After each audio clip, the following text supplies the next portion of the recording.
I'm Kelly, a 43-year-old mother of two, married to Larry, a kind man who's been my support for almost 22 years. Life's been full of ups and downs, but I've always believed that it's the people with you that make it bearable. That was until my brother Scott decided to take charge. Scott is 10 years younger than me, a whirlwind of bad decisions and wrong priorities. He's the kind of person who thinks the world owes him. Mom always said he'd grow out of it, but at 31 he's still the family's problem. It was a Sunday, the kind that calls for a family gathering at Mom's house. Her house was our safe place, full of childhood memories.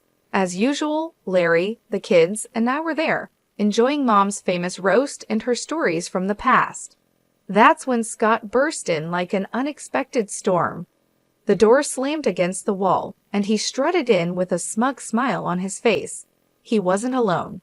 Clinging to his arm was a young woman, barely out of her teens, with a clearly pregnant belly and a dress more suited for a nightclub than a family lunch. Larry choked on his tea. Lauren, my 13-year-old, asked if she was going to be an aunt.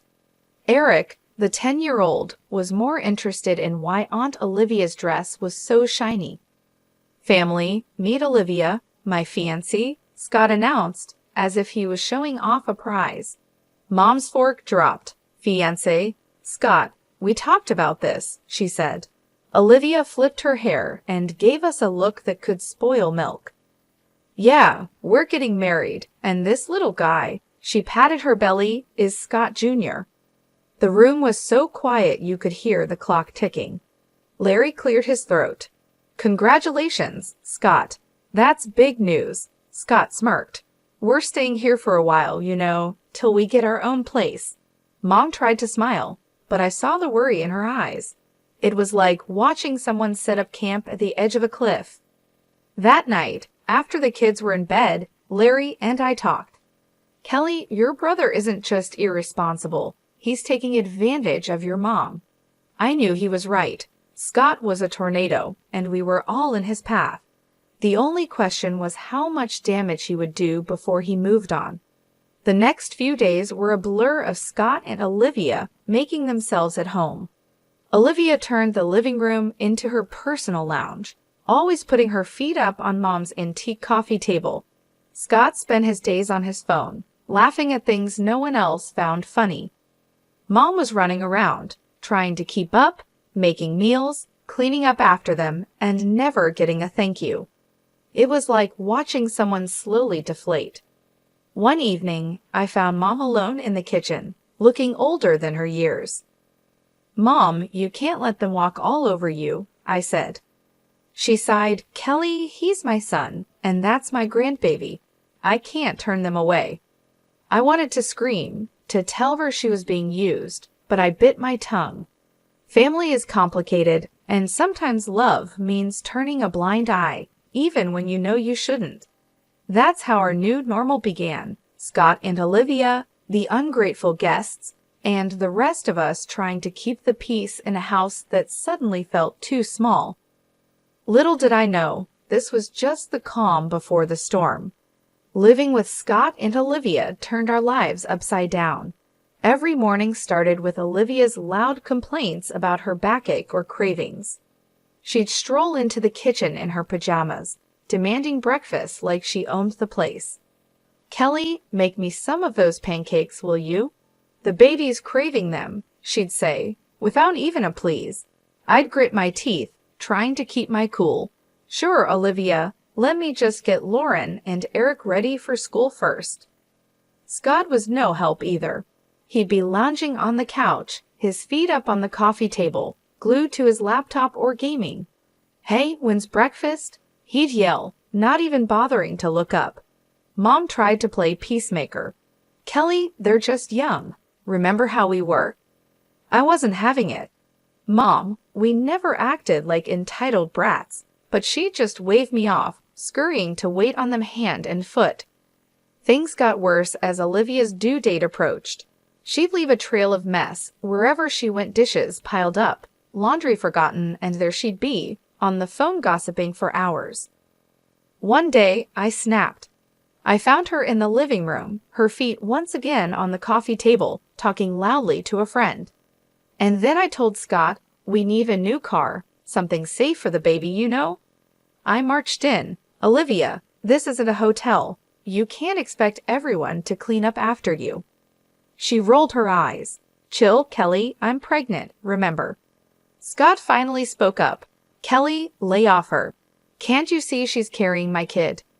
I shot back. Being pregnant doesn't give you a free pass to be a slob, Scott. Mom came in, wringing her hands. Please, let's not fight. It's not good for the baby. I looked at Mom, her face drawn and tired. This isn't right, Mom. You're wearing yourself out for them. Mom wouldn't listen. Their family, Kelly. What can we do? The days dragged on. Scott and Olivia would disappear for hours, leaving Mom to clean up their mess. They'd return with shopping bags, laughing about their day out.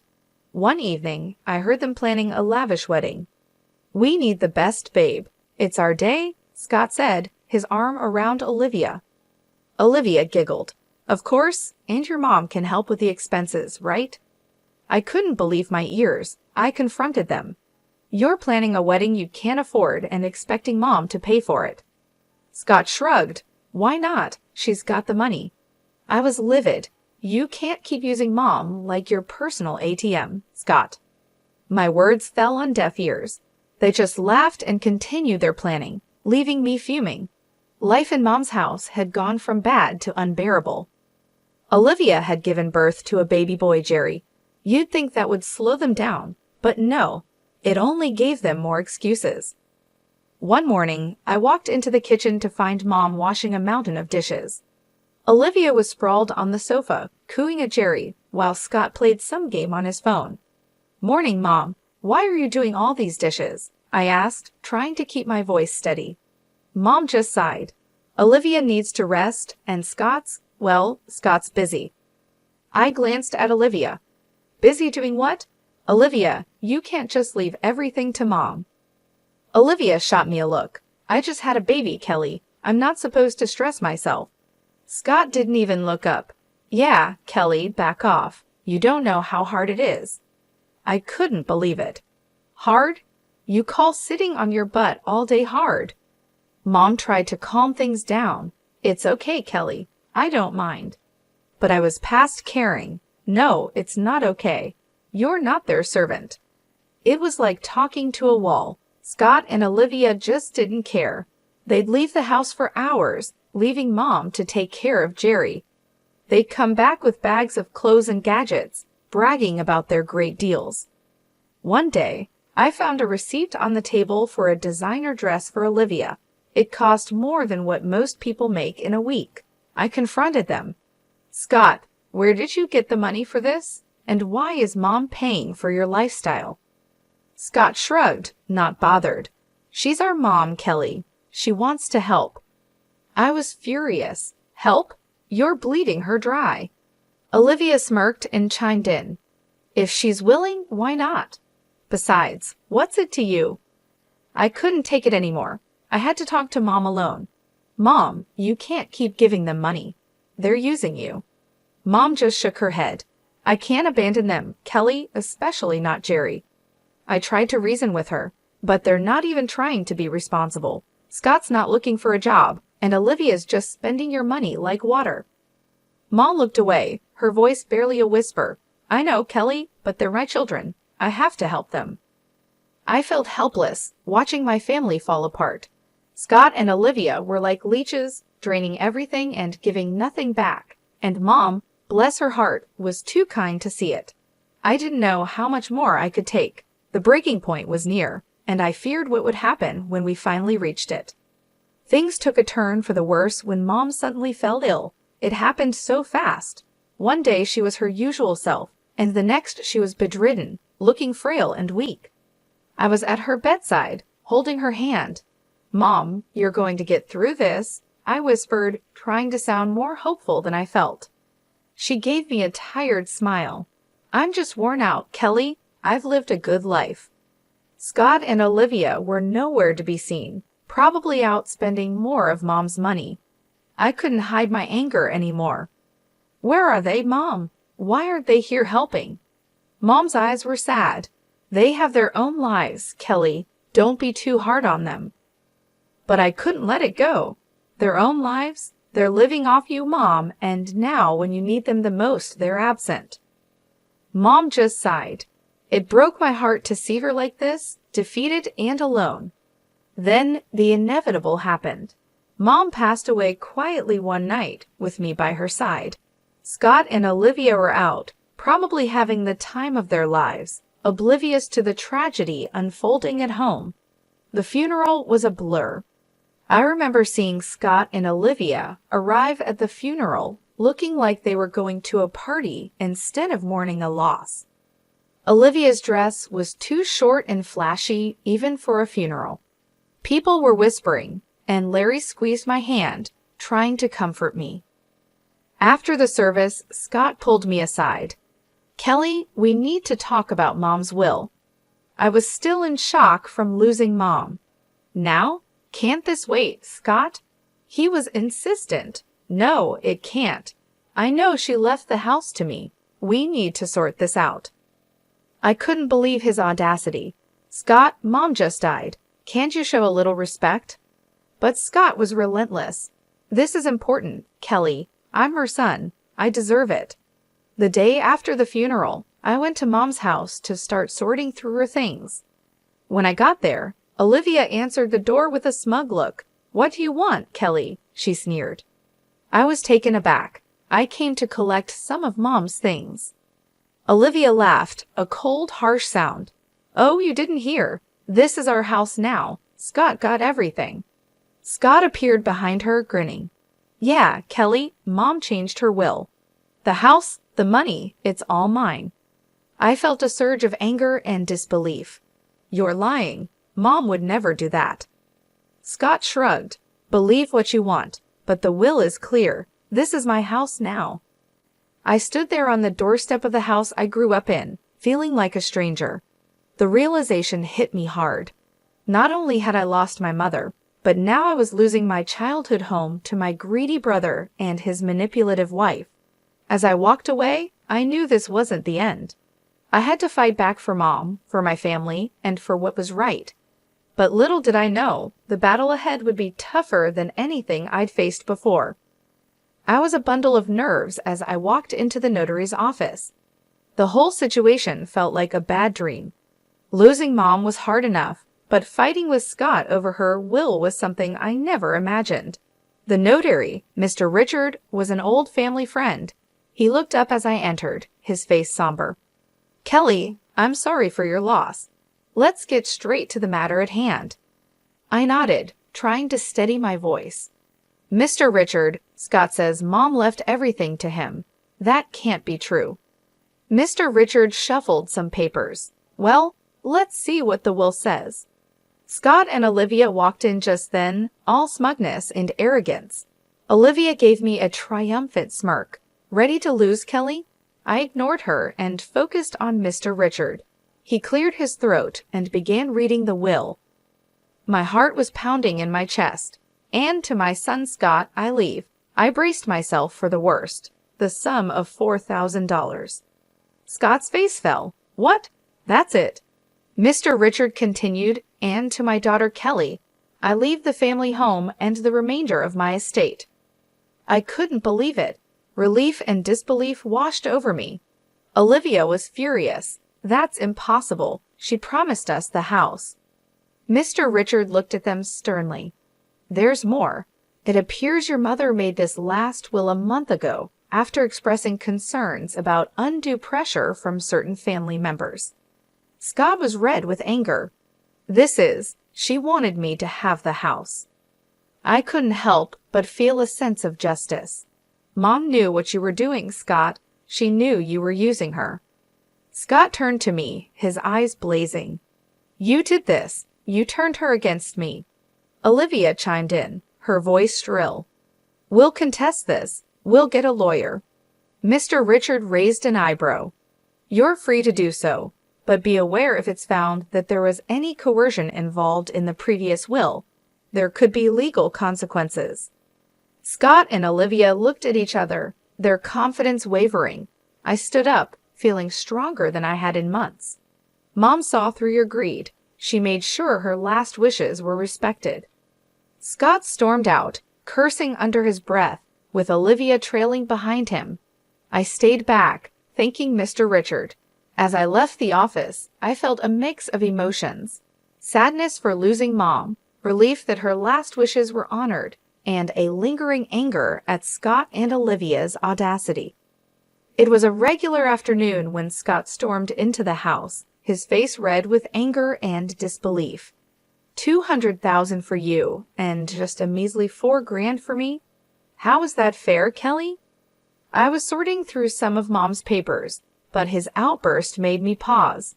Scott, that's what Mom decided. You know she always had her reasons. He slammed his hand on the table, making me jump. Reasons? What reasons could she possibly have to screw me over like this? I took a deep breath, trying to keep my cool. Maybe because you and Olivia have been bleeding her dry for years.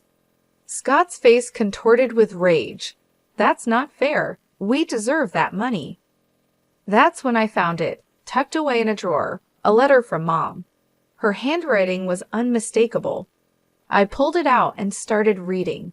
Scott's eyes were fixed on me, a mix of curiosity and fear. What's that? It's from Mom. I said, my voice steady. She explains everything here. The letter laid it out clearly. Mom had originally set aside $200,000 each for Scott and me, but as Scott and Olivia kept asking for money, she started deducting from his share. I looked up at Scott, his face shocked. By the time she wrote her last will, you'd already taken $96,000, Scott. There was only $4,000 left. Scott staggered back as if he'd been hit. No, that can't be true. I felt a surge of anger. It's all yours, Scott. Every cent you and Olivia took came out of your inheritance. He looked lost, his eyes darting around the room. But I didn't know. That's the problem, Scott. You never knew or cared to know. I snapped, my patience wearing thin. He slumped into a chair, burying his face in his hands. What have I done, Kelly? I put the letter down, feeling a mix of pity and frustration. You only got yourself to blame, Scott. You chose this path. Scott left the house that day a broken man. I watched him go, feeling a sense of justice, but also a deep sadness. Our family was torn apart not just by grief, but by greed and ignorance. The house, once a battleground of family feuds, was now eerily quiet. Scott and Olivia had left, cutting off all contact with me. It was both a relief and a curse, leaving me to deal with the aftermath of their chaos. As I sat in the living room, staring at the walls that had witnessed so much, my friend Nancy called. Kelly, have you heard about Scott? I braced myself. No, what now? She hesitated. He's been spotted around town, looking for jobs. And Olivia? She's been seen with different men, flaunting around like she's single. My heart sank. And Jerry, their son. No sign of him, Kelly. It's like they've forgotten they have a child. I slammed my fist on the table, fury boiling inside me. They're irresponsible and selfish. They don't deserve a child. Nancy tried to calm me. Kelly, maybe there's something you can do. Her words sparked an idea. You're right. I'll fight for Jerry. He shouldn't suffer because of them. The next day, I met with a lawyer, a no-nonsense woman named Miss Michelle. I explained everything, my voice trembling with determination. So you want to pursue custody of your nephew? Miss Michelle asked, her eyes sharp. I nodded firmly. Yes, he's in a toxic environment. I want to give him a better life. Miss Michelle leaned forward. It won't be easy, Kelly, but if you're ready to fight, I'm with you. I felt a surge of determination. I'm ready, whatever it takes. The legal battle that followed was tough. Scott and Olivia were unpredictable, sometimes cooperative, sometimes hostile, but I didn't back down. One evening, after a particularly hard day in court, Larry wrapped his arms around me. You're doing the right thing, Kelly. It's hard but right. I leaned into his embrace, exhausted but hopeful. I just want Jerry to be safe, to have a family that cares. The day the judge granted me temporary custody of Jerry was bittersweet. He was a sweet boy, confused and scared, but he slowly opened up to us. Lauren and Eric adored him, and he brought a new kind of joy into our home. Scott's reaction was a mix of anger and defeat. "You've taken everything from me, Kelly." I faced him, my voice steady. "I'm protecting Jerry, something you should have done." As Scott stormed off, I realized our relationship might never be repaired. But this wasn't about us. It was about a little boy who needed a stable home. Life with Jerry was a new adventure. There were challenges, of course, but also laughter and love. He was becoming a part of our family, and I was determined to make it permanent. Looking back, I knew I'd made the right decision. It was time for new beginnings for all of us, a chance to heal, grow, and build a future filled with love and stability. That was the legacy I wanted to leave, a stark contrast to the selfishness and greed that had once threatened to tear us apart. The house, once a reminder of family discord, was now filled with laughter and the pitter-patter of little feet. Jerry had become a part of our lives, his presence a constant source of joy and wonder. One evening, as we were tucking him into bed, he looked up at me with those big innocent eyes. "Aunt Kelly, am I going to stay here forever?" I smoothed his hair, my heart swelling. "Yes, Jerry, you're part of our family now." He smiled, his tiny hand gripping mine. "I like it here. Lauren and Eric are fun." I kissed his forehead. "We love having you here, sweetie." I walked out of his room. Larry was waiting with a proud smile on his face. "He's really settling in, isn't he?" I nodded, feeling accomplished. "He is. We're giving him the life he deserves." The next day, I received a call from Miss Michelle. "Kelly, it's official. The court has granted you full custody of Jerry." I nearly dropped the phone, tears of happiness welling up. "Thank you, Miss Michelle. Thank you for everything." After hanging up, I shared the news with the family. Lauren and Eric cheered, hugging Jerry in a group embrace. Even Larry had tears in his eyes. "We're a family," Larry said, his voice choked with emotion. "A real, complete family." The journey had been long and full of challenges, but we had come out stronger.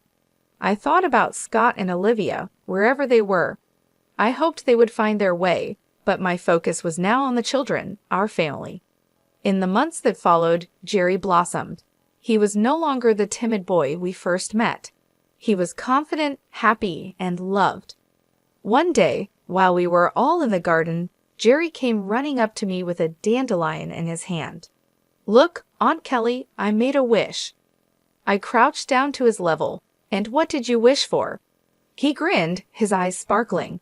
"I wished we'd all be together forever." I hugged him tight.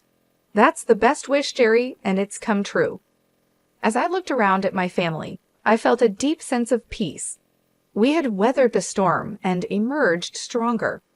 Our future was filled with hope, love, and the promise of new beginnings.